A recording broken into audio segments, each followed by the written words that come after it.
Oke, Assalamualaikum warahmatullahi wabarakatuh. Kembali lagi bersama saya Muhammad Nur.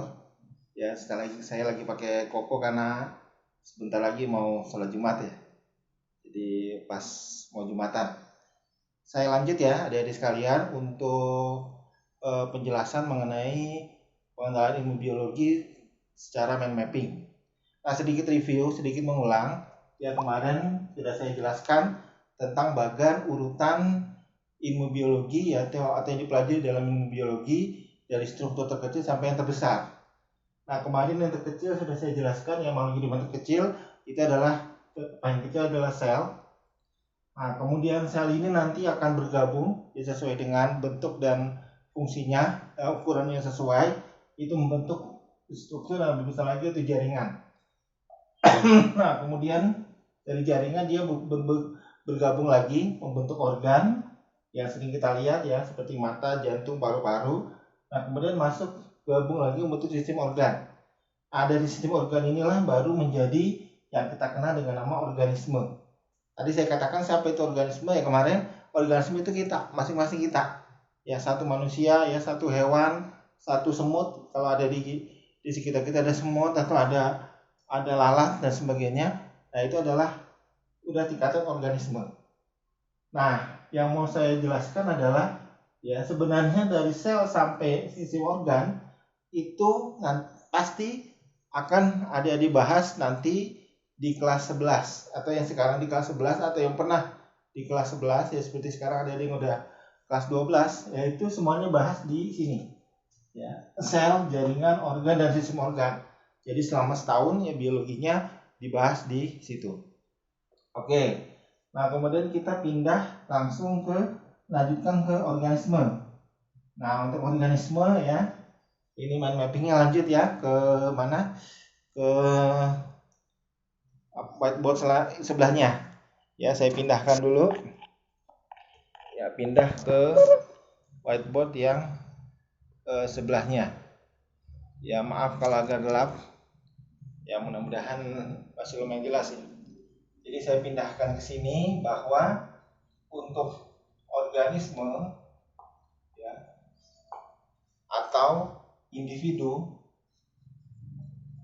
itu dibagi menjadi berbagai macam kelompok. Nah, ini yang banyak yang dibahas di biologi ini ya, yaitu apa? Ini di kelas 10 ya, adik-adik di kelas 10 atau kelas 7 itu bahas mengenai organisme. Ilmunya adalah taksonomi.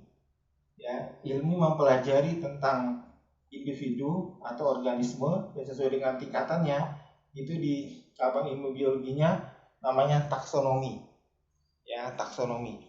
Nah, untuk organisme ini ya secara umum dibagi menjadi tingkatan yang tertinggi itu adalah kingdom. Ya, di biologi itu ada tingkatan makhluk hidup, yang tertinggi adalah kingdom atau kerajaan.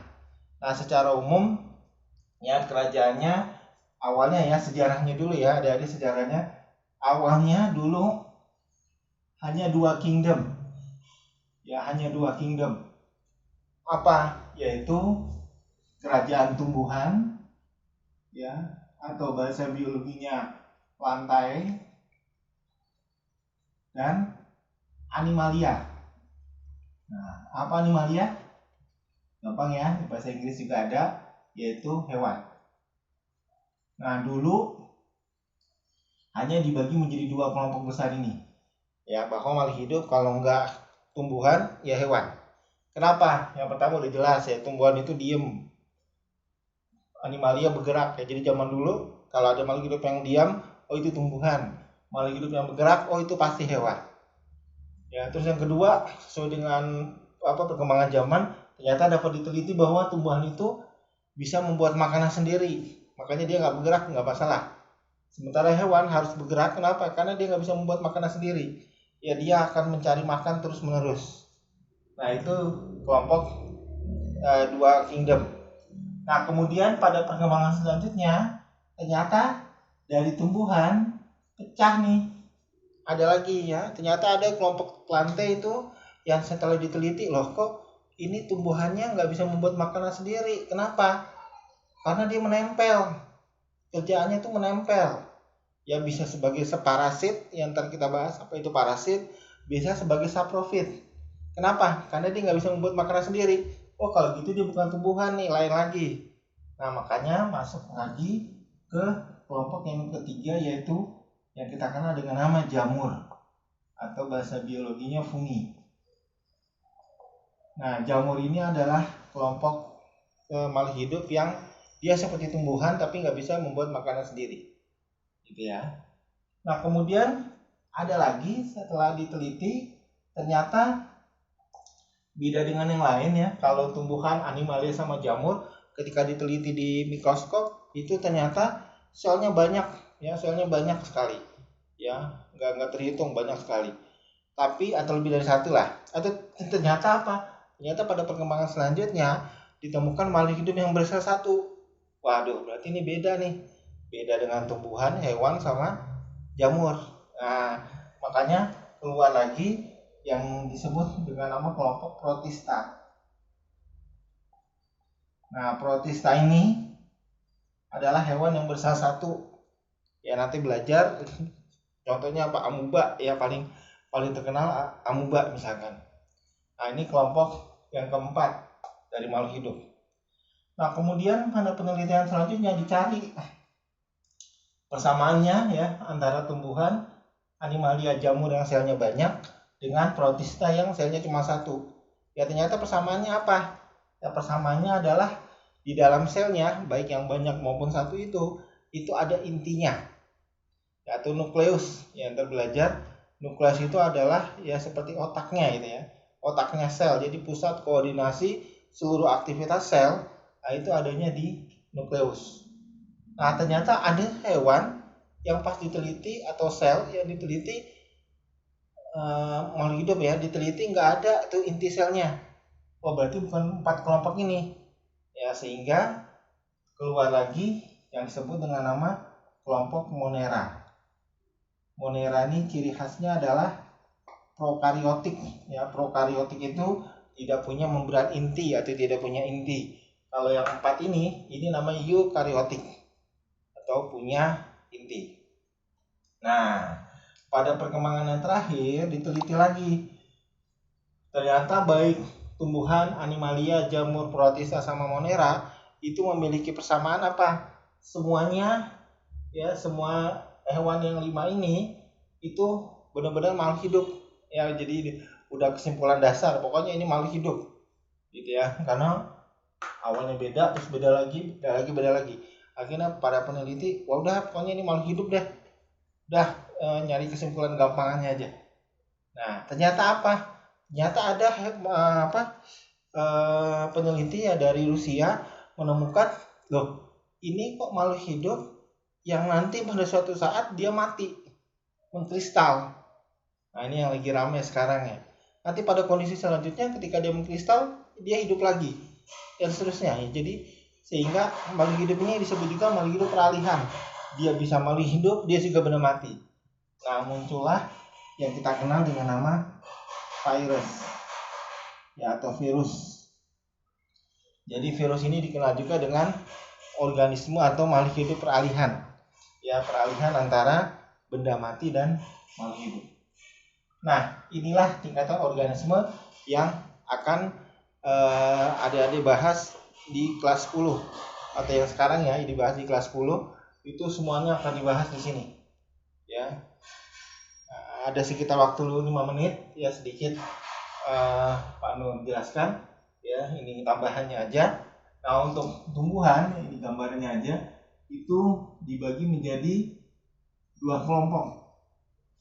Ya. Dibagi menjadi tumbuhan, ada tumbuhan yang berpembuluh ya, ada pembuluhnya. Ada yang tidak berpembuluh. Ya, tidak berpembuluh. Nah, yang punya saluran ya, pembuluh dan tidak berpembuluh. Nah, contohnya misalkan yang tidak berpembuluh itu cuma satu ya, yaitu lumut atau bryophyta. Ya, bryophyta. Sementara yang berpembuluh ada 2, yaitu paku-pakuan dan biji. Ya, ini banyak lagi, ntar biji terbagi menjadi dua, ada biji terbuka, ada biji tertutup, ntar biji tertutup terbagi lagi menjadi dua, yaitu monokotil dan dikotil. Nah, kalau yang hewan ini dibagi menjadi ada 6 apa 7 ini. Ya. Ada misalkan yang paling ini porifera, hewan berpori. Nah, kemudian ada lagi porifera arthropoda, hewan yang berongga. Hewan berongga, arthropoda bersendi ya. Hewan berongga itu Solentrata. Ya, Solentrata.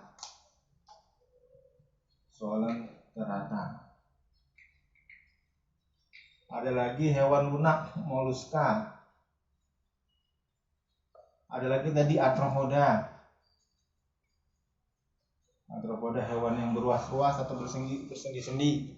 Ya, ada lagi Echinodermata, hewan yang berkulit duri.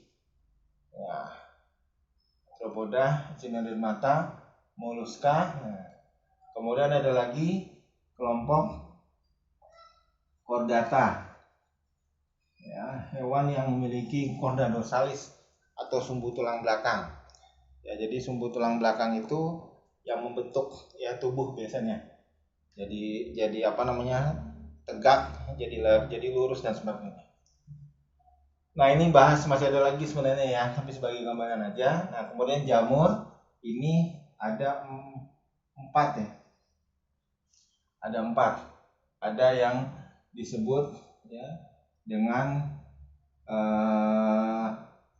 Oomycota, ini jamur air ya. Kemudian ada lagi Zygomycota.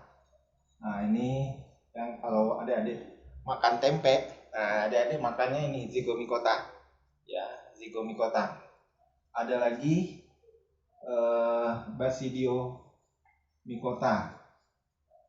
Nah, Basidiomycota ini kalau adik-adik suka jamur kuping ya, atau jamur merang, yaitu Basidiomycota kelompoknya. Dan yang terakhir adalah Deuteromycota. Nah, ini jamur ini, kelompok ini biasanya jamur yang penyebab penyakit. Apa penyakit yang disebabkan oleh jamur?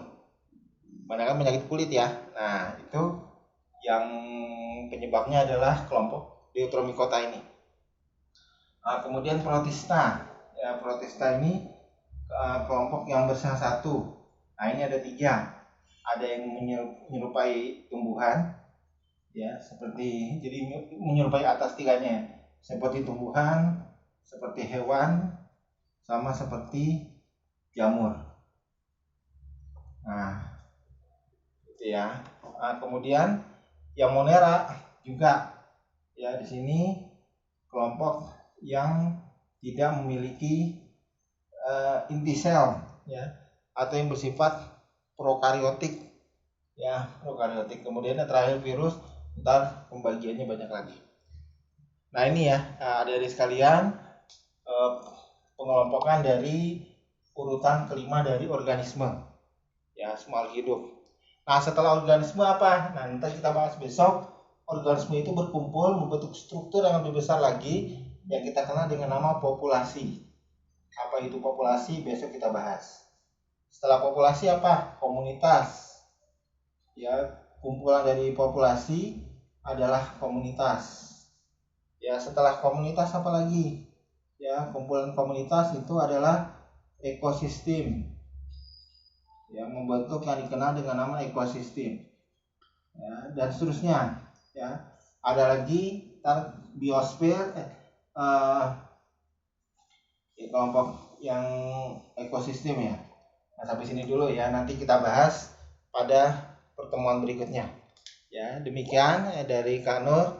Ya, lebih kurang mohon maaf. Terima kasih. Selamat menunaikan ibadah sholat Jumat ya, bagi yang melaksanakan ibadah sholat Jumat. Lebih kurang mohon maaf. Terima kasih. Assalamualaikum warahmatullahi wabarakatuh.